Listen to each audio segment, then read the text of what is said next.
30-40 वर्षापासून या ओबीसीच्या नेत्यांचा दबाव सरकारवर होता. त्यामुळे आमचे पुरावे असूनही आम्हाला आरक्षण मिळत नव्हतं.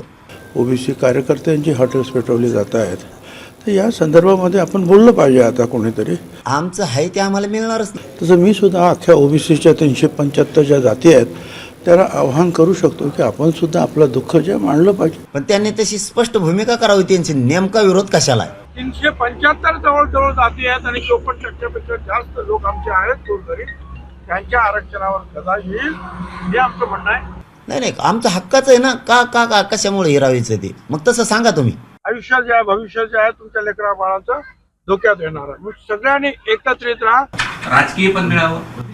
आमचं आहे त्या सगळ्या सुविधा आम्हाला मिळाव्यात. सगळं जे ओबीसींना मिळतं ते आम्हाला मिळालंच पाहिजे. खरं म्हणजे आपण अडचणीत आलेलो आहोत.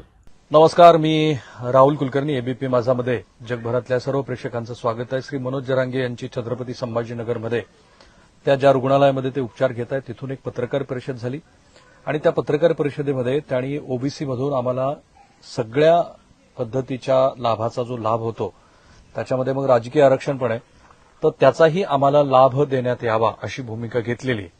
आणि अशी भूमिका ही या आरक्षणाच्या मागणीतला एक अत्यंत महत्वाचा टप्पा आहे. जसं आपण त्या दिवशी म्हणालो की श्री छगन भुजबळ यांनी घेतलेली भूमिका ही ह्या आरक्षणाच्या टप्प्यातला एक संघर्षाचा, वैचारिक संघर्षाची भूमिका असू शकते. पण आज जी त्यांनी भूमिका घेतलेली आहे ती आजवरच्या या लढ्यातली एक अशी महत्वाची भूमिका असेल की जी या आरक्षणाच्या लढाईतला जो निर्णायक अंतिम लढा होईल त्याच्यामध्ये समाज घटक म्हणून, सामाजिक स्वास्थ्य म्हणून अनेक अर्थाने ते महत्वाचं ठरणार आहे. परंतु श्री मनोज जरांगे यांच्या मागणीच्या आत्ताच्या त्यांच्या पत्रकार परिषदेतल्या मुद्द्याच्या आधी आपण कायदा काय आहे तो समजून घेतला पाहिजे. कायदा असा आहे की महाराष्ट्रामध्ये 1967च्या आधी, कारण पंडित जवाहरलाल नेहरू आणि आपल्या मसुदा समितीचे अध्यक्ष डॉक्टर बाबासाहेब आंबेडकर यांनीच इतर मागासवर्ग म्हणजे एससी आणि एसटी सोडून इतर मागासवर्गांना आरक्षण द्यावं अशा पद्धतीची भूमिका घेतली. देशाच्या पहिल्या पंतप्रधानांनी त्याच्यासाठी आयोग नेमला. मग मधल्या काळामध्ये त्या आयोगावरती फारसं काम झालं नाही. मग नंतर बीपी सिंग यांच्या सरकारनं बीपी मंडल यांचा जो अहवाल होता तो स्वीकारला. जेव्हा जनता पक्षाचं सरकार होतं तेव्हा बिहारचे माजी मुख्यमंत्री असलेल्या बीपी मंडल यांची नियुक्ती केली गेली आणि मग सुरुवातीला देशभरामध्ये जेवढ्या जाती होत्या, ज्या इतर मागासवर्ग प्रवर्गात होत्या, त्यांना या आरक्षणाचा लाभ झाला. महाराष्ट्रामध्ये 270 जाती होत्या आणि मग त्याच्यामध्ये हळूहळू वाढ होत होता ती 375 पर्यंत गेलेली आहे. देश पातळीवरती आणि महाराष्ट्रामध्ये सुद्धा ओबीसीचं प्रमाण हे 54% असावं असं गृहीत धरलं आणि मग त्याच्या 50% म्हणजे 27% आरक्षण या आरक्षणाचा लाभ झाला. बिहारमध्ये आता नव्याने आरक्षणाची जी मर्यादा वाढवलेली आहे त्याच्यावरती आजचा आपला महत्वाचा मधल्यावळीचा भाग असणार आहे. त्याचीच खरं तर मी तयारी करत असताना मनोज जरांगे यांच्या आजच्या मागणीच्या पत्रकार परिषदेतल्या मागणीचे पडसाद काय येऊ शकतात याचा अंदाज असल्यामुळं आपण याच्यावरती आजची 400व्या क्रमांकाची मधली ओळ घेत आहे. आज आपण 400 क्रमांकाचा टप्पा घातला त्याबद्दल सर्व प्रेक्षकांचा मी आभारी आहे. एबीपी माझा आभारी आहे. स्पेशली कायदा असा आहे की जेव्हा ओबीसी हा प्रवर्ग निश्चित होतो त्या प्रवर्गाच्या घटकांना नोकरीमध्ये, शिक्षणामध्ये आणि त्याबरोबरच राजकीय आरक्षणासुद्धा लाभ होतो. महाराष्ट्रामध्ये महाराष्ट्राचे तत्कालीन मुख्यमंत्री श्री शरद पवार यांनी मंडल आयोगाची आपण तातडीनं अंमलबजावणी करू असं सांगितलं आणि महाराष्ट्र हे मंडल आयोगाची अंमलबजावणी करणारं देशातलं पहिलं राज्य झालं.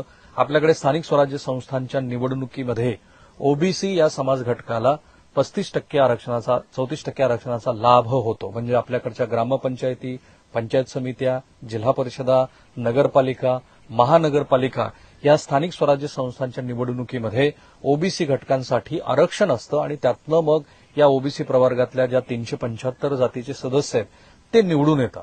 आता मनोज जरांगे यांच्या या आजच्या भूमिकेमुळं नवा मुद्दा कसा चर्चेला आलाय बघा, की आजवरचा महाराष्ट्राचा राजकीय इतिहास जो श्री छगन भुजबळ यांनी जाणीवपूर्वक तो मांडण्याचा प्रयत्न केला तो असा आहे की महाराष्ट्रामध्ये मराठा हा जात घटक हा प्रभावी जात घटक आहे.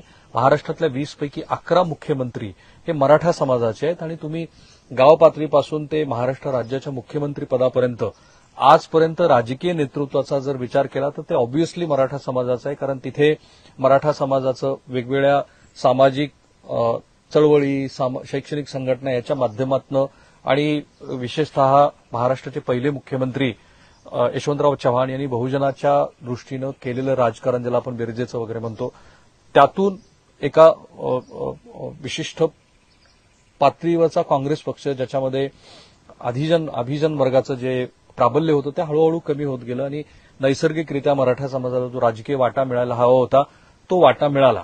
आता श्री मनोज जरांगे यांच्या मागणीच्या 2 दिवस आधीच श्री छगन भुजबळ यांनी ही भूमिका मांडलेली होती की मराठा समाजाला जर कुणबी प्रमाणपत्र दिलं तर कुणबी प्रमाणपत्राच्या आधारे त्यांना राजकीय आरक्षण सुद्धा मिळेल. जो कायदा आहे, कायदा असा सांगतो की मराठा समाजासाठी जे वेगळं आरक्षण निश्चित केलं गेलं होतं, जे देवेंद्र फडणवीस यांच्या काळामध्ये त्यांनी मारुतीराव गायकवाड निवृत्त न्यायाधीश यांच्या अध्यक्षतेखाली असलेल्या आयोगानं जी सामाजिक आणि आर्थिक मागासलेपण मराठा समाजाचं निश्चित केलं होतं, त्याच्या आधारावरती मराठा समाजाला 16% आरक्षणाचा लाभ झाला, जो नंतर न्यायालयामध्ये 12 आणि 14% आला. परंतु तेव्हाची मागणी आणि आत्ताच्या मागणीमध्ये 2 मूलतः फरक आहेत. 2 मूलतः फरक असे आहेत की महाराष्ट्रामध्ये झालेल्या 58 मोठ्या मोर्चामध्ये कधीही राजकीय आरक्षणाची मागणी झालेली नव्हती आणि ती मागणी करण्याचं तेव्हा कोणालाही कारण वाटलं नव्हतं आणि म्हणून त्या सगळ्या आरक्षणाच्या मोर्चाला सर्वपक्षीय, सर्व जातीचा पाठिंबा होता. कारण तेव्हा कोणाच्या तरी प्रवर्गातनं ते आरक्षण द्यावं अशा पद्धतीची मागणी नव्हती ना, ती राजकीय मागणी होती. हा एक मुद्दा. आणि दुसरा, तेव्हा कुठल्याही मोर्चामध्ये आम्हाला कोणाचं तरी आरक्षण कमी करून द्या अशा पद्धतीची भूमिका नसल्यामुळं सकल महाराष्ट्र मराठा समाजाच्या आरक्षणाच्या मागणीसारख्या पाठिंब्यावरती आहे असं दिसलं.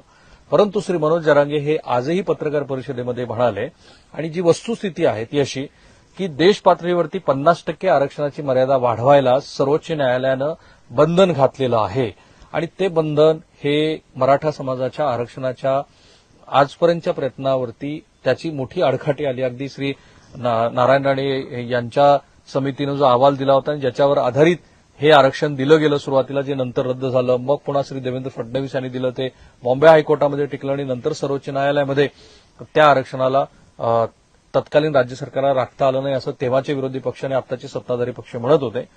पण या सगळ्या प्रक्रियेमध्ये मराठा समाजाचं आरक्षण हे 50%च्या आतमध्ये असेलच तरच टिकेल ही बाब श्री मनोज जरांगे यांच्या लक्षात आल्यानंतर त्यांनी सातत्यानं आम्ही ओबीसीच आहोत आणि ओबीसी प्रवर्गातच आमचा समावेश करून आम्हाला सरसकट आरक्षण द्या अशा पद्धतीची मागणी केली. मग सगळा जो अलीकडचा इतिहास आहे तो आपण बघतोच आहोत. तर याप्रमाणे महाराष्ट्रामध्ये मराठा समाजाचं ओबीसी प्रवर्गामध्ये ज्यांना पूर्वी ज्यांच्या नोंदी आहेत अशा नोंदी तपासून ते प्रमाणपत्र देण्याचं सध्या काम सुरू आहे.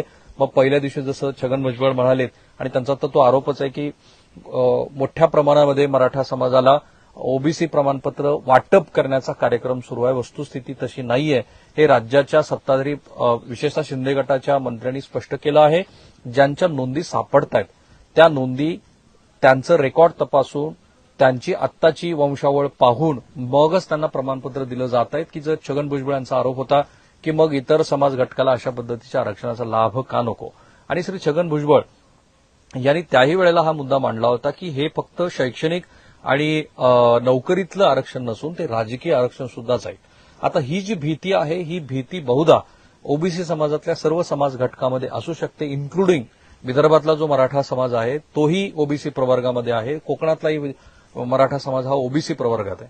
आता तो ओबीसी प्रवर्गात असल्यामुळं महाराष्ट्रातल्या स्थानिक स्वराज्य संस्थांच्या निवडणुकीमध्ये आजवर या प्रवर्गाचे प्रतिनिधी ही रिझर्व्ह कॅटेगरीतनं ग्रामपंचायतीचं सरपंचपद, पंचायत समितीचं सभापतीपद, नगरपालिका महानगरपालिकेचं नगराध्यक्षपद मिळवत होते. जिल्हा परिषदेची अध्यक्षपदं त्यांच्याकडे आली होती.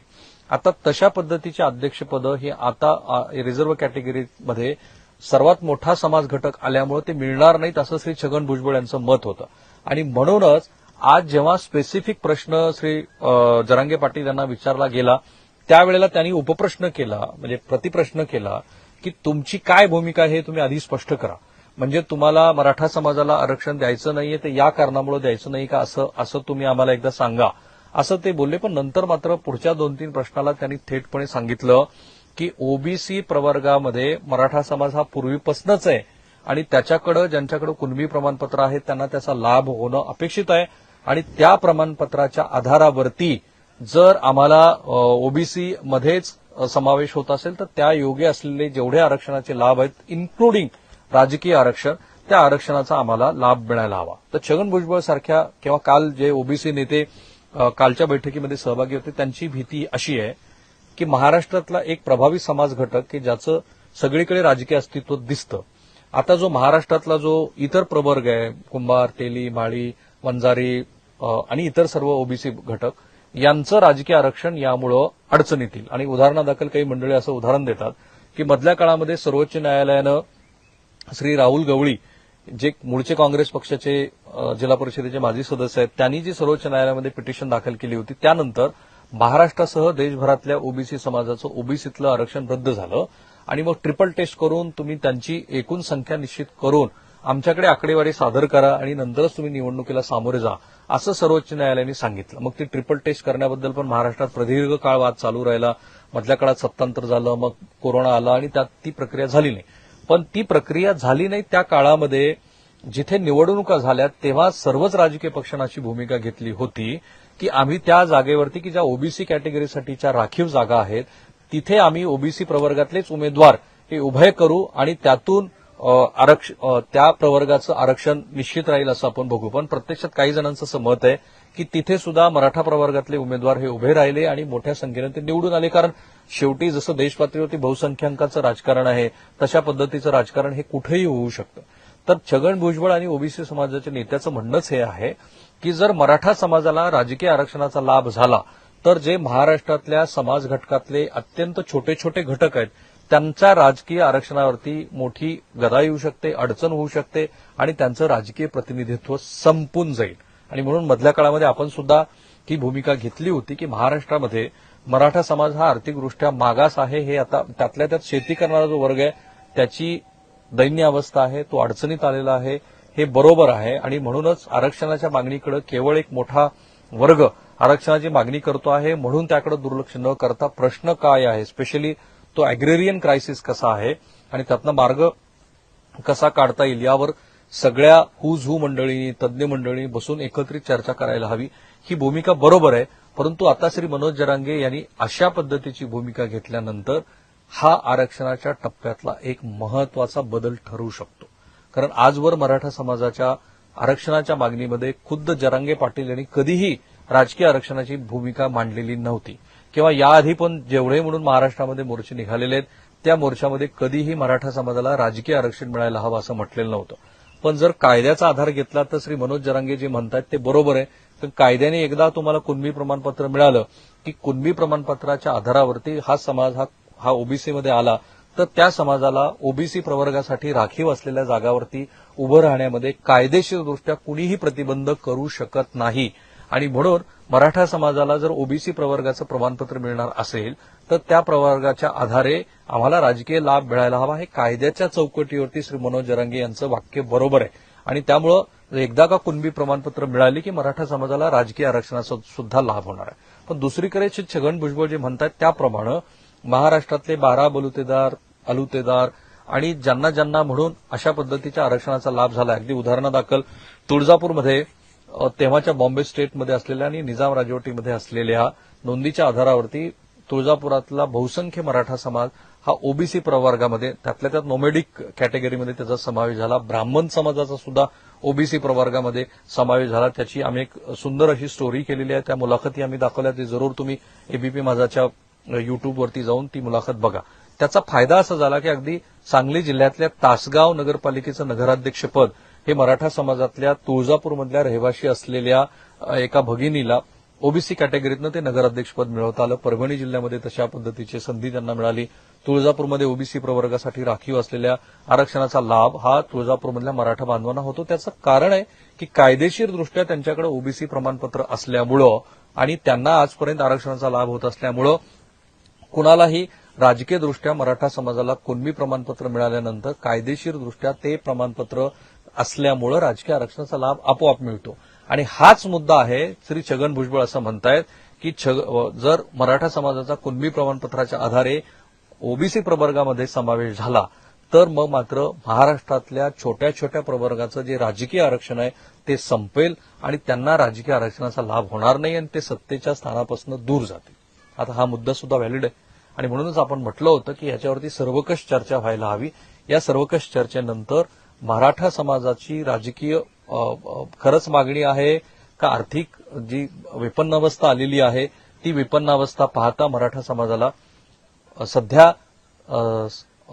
नोकरीतल्या आणि शैक्षणिक आरक्षणाची गरज आहे.